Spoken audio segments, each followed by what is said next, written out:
Hello everyone. It's 9:23 p.m. So, I didn't realize that job alone. I don't even have to do a whole lot of walking, but that job alone, for some reason, it has my legs hurting. My legs hurt just from cleaning and detailing cars. So, I feel like just tomorrow ain't enough time to recuperate. I feel like I need longer than just 2 off days, you know. So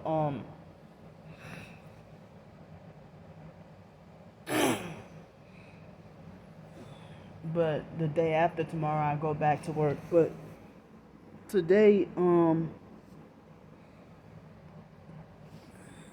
today didn't well, because of me being forced to do laundry twice, today didn't turn out to be how I originally planned or intended. So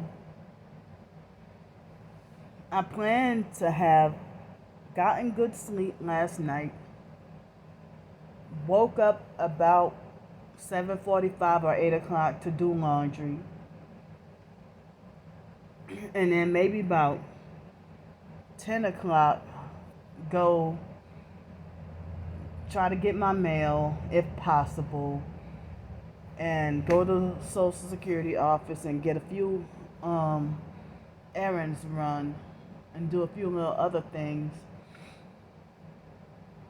and also trying to panhandle for food, transportation, laundry, and survival and stuff like that.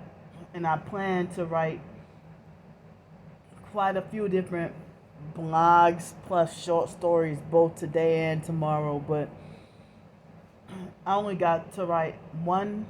It was a blog and a short story mixed in one, you know. I wrote a blog post, and then below it I wrote a short story. So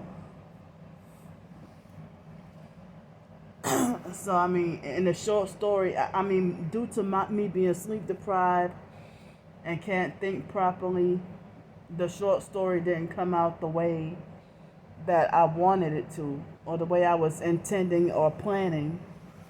You know, so, but it's very simple, and I'm gonna put it in the description box of the I'm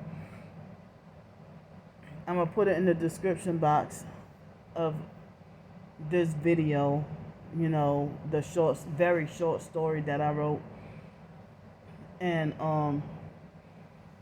I wanted it to be longer and more detailed, but I ended up, you know, going downtown this evening, and so I hate cutting in the middle of writing projects, whether it be fiction or nonfiction, because my thoughts later on end up being different from what I originally was thinking. And so I lost a lot of my thoughts um, about what I was thinking or how I was planning the short story out and stuff. So I couldn't take it another night not having a I couldn't take it another night not having a comforter or a blanket. And so I put the air on 86 for the highest it would go. I didn't put the heater on, but I put the air on the highest. And so I put the air on the highest, and then had to sleep with one sheet. And so today, when I went downtown, it was a little after between 5 and 5:30, and surprisingly, my sleeping bag was. Ooh, I nearly knocked a piece of tooth out. Oh wow, that broken piece of tooth that I have. So I was. I mean, I finally. It was early, like five something in the afternoon, and I was surprised that my sleeping bag was still there, that nobody stole it. Cause when that man threatened me last week or the week before, when he threatened me, he falsely accused me of stealing a red sleeping bag that belonged to him, and I didn't even know him, and so I had just started seeing him. Before then, I never saw him until after um somewhere around May 22nd or 23rd that week, because the first few days I don't think I saw him. Maybe, I don't know, but it was the other homeless man. He don't really bother nobody. But I'm like, why? So I mean, the homeless perp with the guitar, that's the Navy vet who kept cursing me out and threatening me with a knife and making death threats at me. He robbed the opportunity to still rob that sleep spot on purpose. But he didn't tell me not one word today, but I try to be discreet with taking a couple of pictures of him. I took a couple of pictures of him, and him at that exact spot that was always my homeless sleep spot. After they ran me, well, not always, but after they ran me off from 532 West Garden Street, and they ran me off from the spot where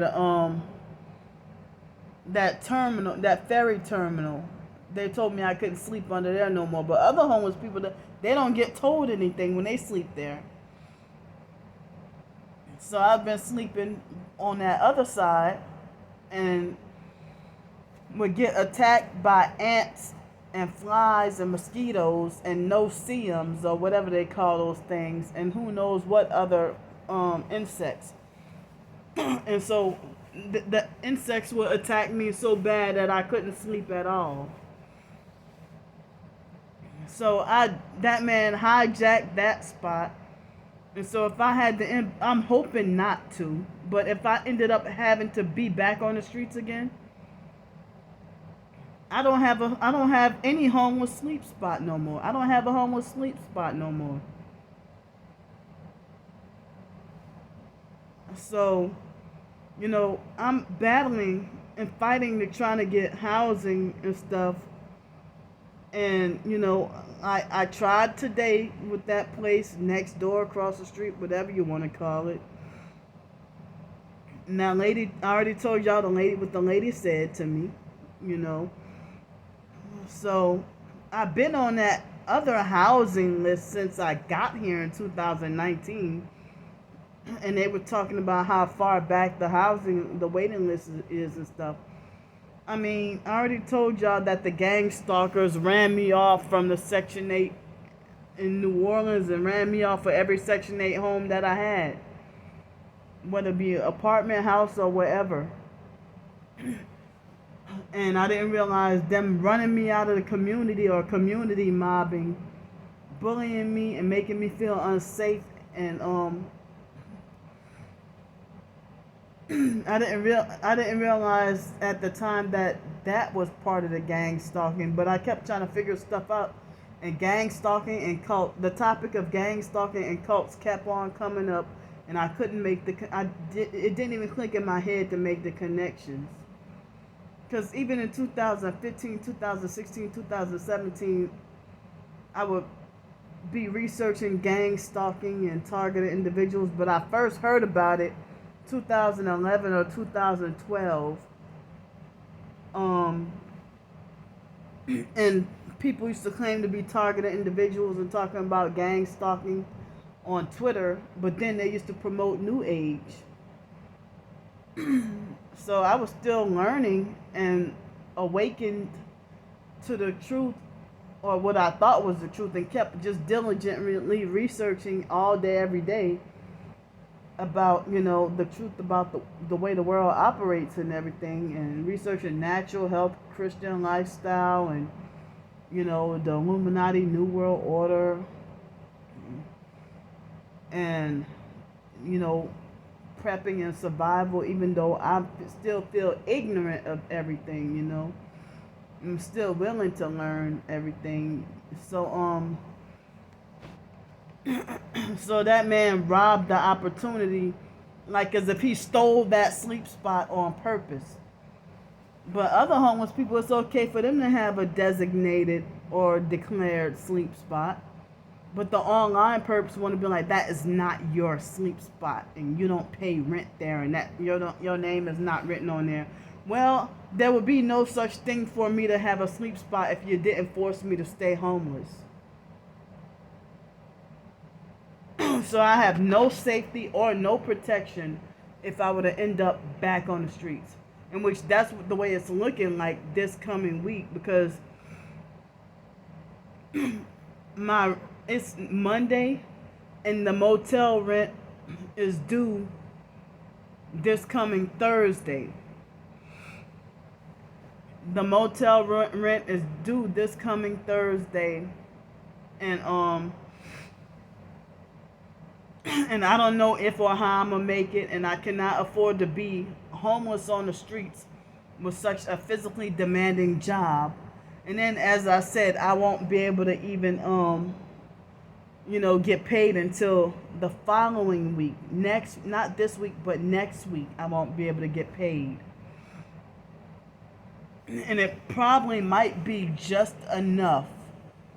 After taxes, it might be just enough for me to stay in here at this motel. And I don't even know if I could, get any permanent housing or a permanent place to live or anything. And then I don't even know if I might go to work on Wednesday or something crazy might happen at the job, and I might end up being fired, or something horrific might happen, if they might feel like, if I might feel forced to up and quit. But I'm trying as hard as I could to stick with it. Trying to not give up. Trying to not quit. And, this job is like physically demanding enough that I can't even handle it. And then, dealing with the sleep deprivation on top of that. I'm like, this is such cruel torture. Such cruel torture. As I said, I don't even know if they might make me disgusted or frustrated enough that I throw my hands up and quit, or had enough, or couldn't take it no more, or if they might make up some lie on me and set me up to just get dismissed or fired. But I'm trying to stick through and fight to stay on the job as long as I could. It seems like car detailing or cleaning, it's like janitorial on cars. But I don't know why it seems like this is taking more of a toll on my body than the regular janitorial cleaning bathrooms. But I would rather clean cars than to clean toilets when they pay just a little bit more. Just a little bit more they pay, but it's as I said, it's a struggle. So I said I was, still trying to do my short stories as a side hustle, and then due to me being gang stalked and abused, they want to make sure that I'm just writing for nothing. Because everybody else, they get to be a prominent or a recognized author or blogger. But they want to make sure everybody ignores and doesn't pay attention to me, but they want to be the only ones to stalk and watch everything. I can't believe this nightmarish life that I'm forced to live and nobody doggone cares. Even us other professed targeted individuals, they don't care. But they care about other professed targets, and they worship the popular fakes.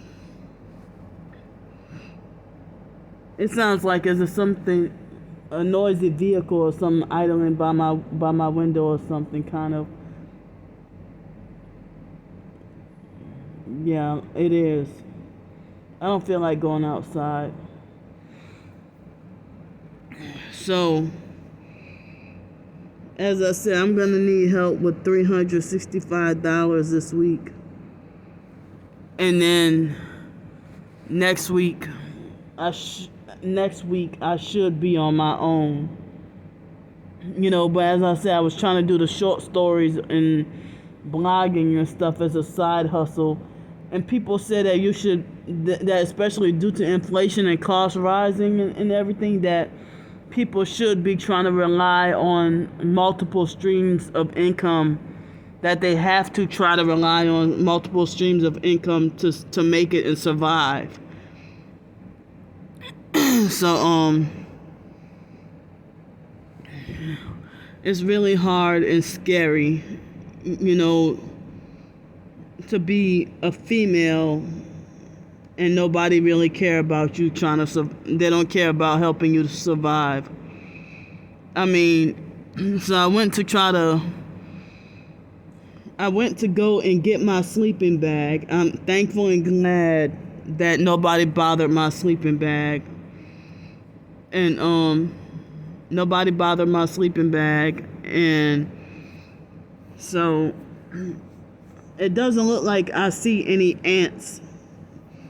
I don't know if the ants must have ran out or disappeared or died, but I don't see no ants on my sleeping bag, at the moment.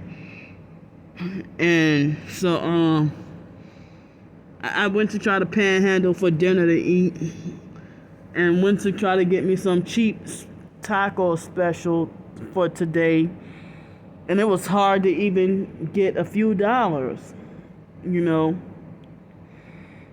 and people really don't be wanting to help, because they had this one guy, what he did was he gave me like 86 cents, and then I didn't recognize his face, and I forgot that I had asked him for help earlier. And then later on, he got an attitude with me and said, "You asked me earlier already." And then later on, he went to the same restaurant that I went to, and then he went to order. He was already walking with a beer in his hand. Later on, I came across him like 3 times, and I didn't realize it. And then I saw him and his girlfriend or whatever turn around. I turned around and he's sitting there. I saw him receive cash back from buying a beer at the restaurant. It's like, see, noise harassment. They're trying to get me to come outside. So I'm not saying that they're obligated, but I'm just saying that people don't be wanting to help when they are able to, and they lie and say that they don't have no money or no cash or nothing, some of the time, or they just, they don't want to help. So, I forgot that he was one of the same people I asked earlier. He's like, "I already gave you some money," with an attitude. And then later on, I saw him, he got he had a beer in his hand the second time, but not the first time.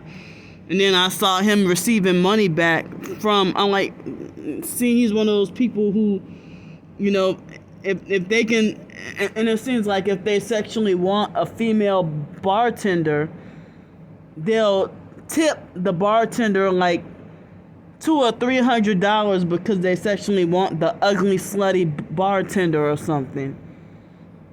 And it's like, wow, is it that serious if you pay $4 for a beer and then tip her $300 because you sexually want her, or she's dressed sleazy. That's how, I mean, I can't believe how people do, you know. And I'm considered as less attractive because I'm homeless. And, you know, people think I don't deserve to survive because I'm not cute enough. Remember, I told y'all last week they had a fake TI perp who tried to tell me, oh, if you cut off all your hair and groom yourself, then people would be more likely to donate to you. I mean, how am I expected to look better or groom myself and if I'm homeless? You know, so but that homeless, I'm sorry, that perp that got me wrongfully banned from Bodacious, he was wearing a yellow shirt today, and my hands were full with the sleeping bag, so I couldn't film him. And so he walked down Palafox Street, and he was wearing a yellow shirt, and I saw him 3 times, you know, but I couldn't film him because my hands were full. And I had to deal with narcissistic abusers, you know, treating me like I deserve to be punished with me trying to ask for help. And it's like they have these rich folks downtown that drive the newest and the most expensive, fanciest luxury vehicles. And all their selfish, stingy, evil asses would do is give you only 12 cents.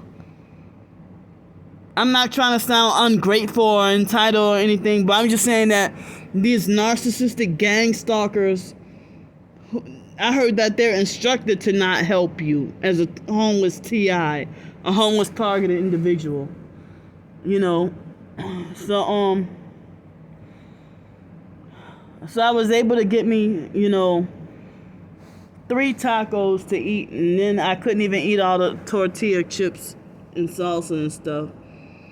You know, but I am, you know, scared of going penny broke, and I need all the prayers, at least praying, you know. I don't want to end up back on the streets again. You know, if I can get help with just 1 more week with 365, and then I get my paycheck, and I don't even know if from the first paycheck, if I can secure, you know, an apartment or any place to live or anything like that. It's just so hard.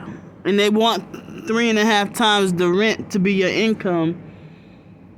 And I mean, I don't even know if or how long I will last. I mean, I might have a good day on Wednesday and then a disaster Thursday, because the co-workers, they pick petty arguments and try to pick petty arguments with me, like grown men old enough to be my dad picking petty arguments with me and acting possessive with the equipment, like they think they own the doggone vacuum cleaners that we all have to share.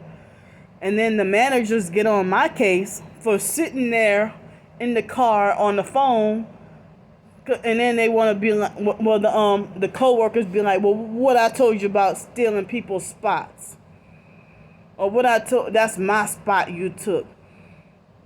But then the managers, they don't care. They're just like, just get any spot and go clean the car, and we got to keep everything moving, and you know. So it's like the co-workers act like they think that their word has more power than the actual managers, and then I'm sitting here getting in trouble by the managers and stuff. And that's why I frown upon and get upset at bossy co-workers who aren't the manager, you know. So, I mean, I know the narcissistic online perps, they already saying that Candy's gonna lose her. Candy's already, you know, before I even started, Starbreaker tried to say, well, oh, Candy's laying the groundwork to lose her job before her job even starts. So, and I already warned y'all, letting y'all know that the online perps bullied and abused me and telling me, you know, we're going to get your job taken away and we're going to make you back homeless on the streets again. Why do evil shit like that? And then I got some more harassing calls again today for nothing. So, I mean, I don't have any protection or anybody protecting or defending me at all. It's like I'm in this fight all by myself. And I'm tired of the fake TI perps and regular perps playing games where they show themselves as a gang stalker and I block them, and then they try to make like, oh, Candy burned her bridges from people trying to help. When you got all the obvious signs of a gang stalker and then try to gaslight me. And you know, I'm sick and tired of my life being played with, you know. So, you know, as an effort to try to earn, hopefully, you know, as a side hustle, you know, I have a right to be called an author and a blogger. You may not like my content, but of course you hate everything about me because you're a gang stalker. But, you know, I wrote this short story and I would like to write a few more in hopes that if I do the side hustle of work with the short stories, then that can help me earn enough tips and donations, enough for me to be able to have the $365 covered for this week at least. And then next week, then I'm supposed to get paid next week from the first paycheck. And, you know, I'm praying and hoping to not end up getting fired or losing my job. But it's like, I'm the female and all these men bullying me and picking on me and trying to run me off the job. And being just petty and childish. So, and my teeth are hurting too. And I can't get to eat the healthiest or eat as healthy as I want with like fresh fruits and vegetables and you know, natural healthy food and stuff. It seems like cheap affordable junk is all that's the only thing that's convenient, and I'm sitting here worried about my health and everything, you know. So I don't want to talk too much longer because I know I did a lot of videos earlier today. So tomorrow, I guess I'll have a busy doggone day. When a day I should be just having a little Sabbath rest or something, you know. But I won't be able to because I have errands to run and important business to handle. So, I'm gonna put the short story in the description box, and also put my fundraiser and payment information, and my fundraiser and payment information, you know. And if you want to donate, then, you know, it'd be much appreciated, you know, for me to, if y'all can help contribute to help me stay off the streets. Even if all you could afford to donate is $2 or something, you know, thank you. You know, I'm just trying whatever I could. And then people they don't even want to promote or spread the word to get me help or nothing like that. It's like people want to turn their nose up and think they're better and think that they're God judging and punishing me, like as if I deserve to be punished in my situation. And the gang stalking network and with the smear campaigns burned my bridges. I didn't burn my bridges, but the gang stalking smear campaigns have burned my bridges. But, you know, anybody wanting turned everybody off from wanting to support or help me. They want to make sure they're on a militant mission to get the world to hate my guts. And they're praying for me to die. And they want me in hell. They want to make sure I die and go to hell and not go to heaven. And then they laugh and talk about me being just this crazy person that they want eliminated. But guess what? Your same government that you gang stalking for, they want y'all asses eliminated too.